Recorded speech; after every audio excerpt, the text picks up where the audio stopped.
Hi, I'm Cameron. I don't just read comics. I love them. Welcome back to another episode of Cameron Reads Comics. On today's episode, I'm going to be talking about Public Domain Volume 1 by Chip Zdarsky. This book captures issues number 1 through 5 of Public Domain, originally released on Substack. But yeah, the cool part about Substack is that all those stories that those creators had written for that platform, they own the rights for, and they could sell on another platform, i.e. Image. I think the Substack era is over, but yeah, the Image window is not. This is a comic about comics. It's about the industry, the process, the rights, the creators, all of it. But more importantly, it's about an older creator fighting for his family. For accessibility, you really don't need to know much that has happened in this story.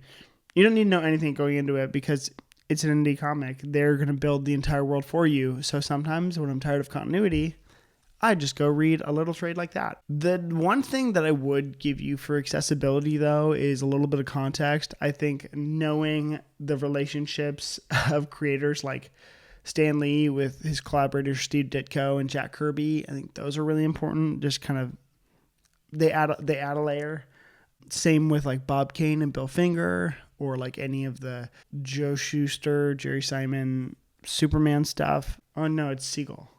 Jerry Siegel, Joe Shuster. Sorry. Any of that Jerry Siegel, Joe Shuster, Superman right stuff. I think that it adds a layer to this that kind of like, we want to think that this is a story and a corporation would never, but they do often. So it's pretty gnarly.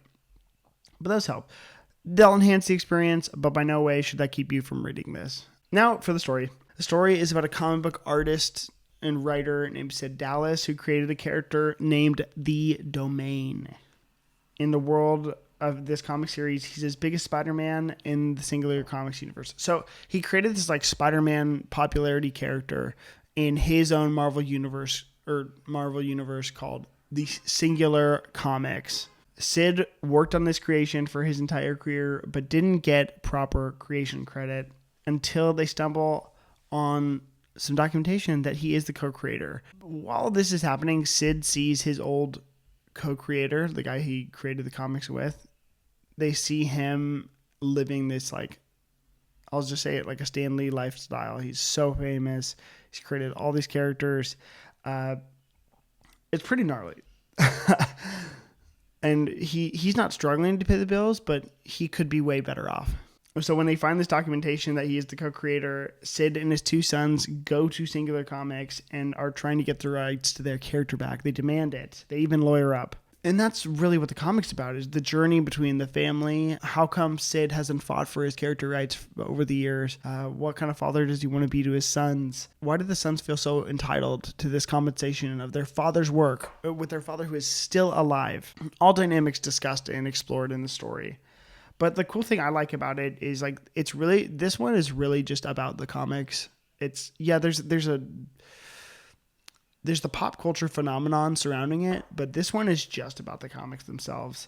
Sid Dallas doesn't care about the movies. He cares about the comics and just being a decent human being, which has been very cool to see.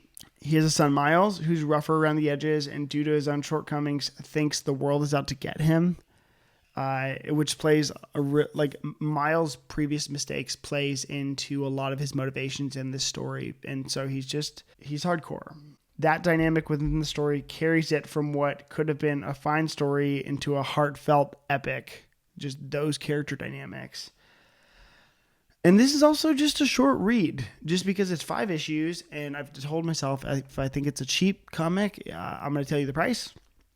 It's only 5 issues, and it comes out to $16.99. So I really do think that you should all pick it up. I don't think you need to pay $16.99 for it. You can find it online for cheaper or at a different store.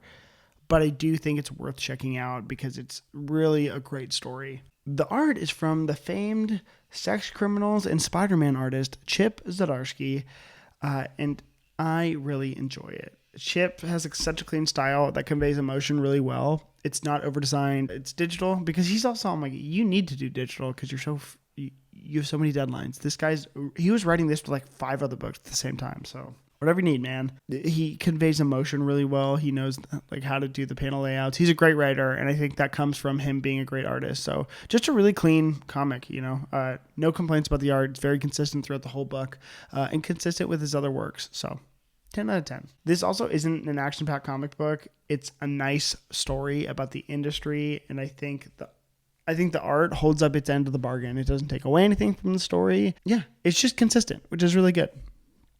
Okay, for my rating, super solid book. I love Zdarsky's commentary. I think that this is him at his best. I think he's such a powerful writer that he's currently writing Batman, so he's able to do something like that, but he's also able to like touch into these like indie comics. He was writing Daredevil at the time he wrote this, so just a very consistent Zdarsky with no lack of quality. With that said, I'm going to give this an 8.6 out of 10. Really enjoyable read. No complaints over here. Go check it out. My name's Cameron. I just read comics. I love them. I'll see you guys next time.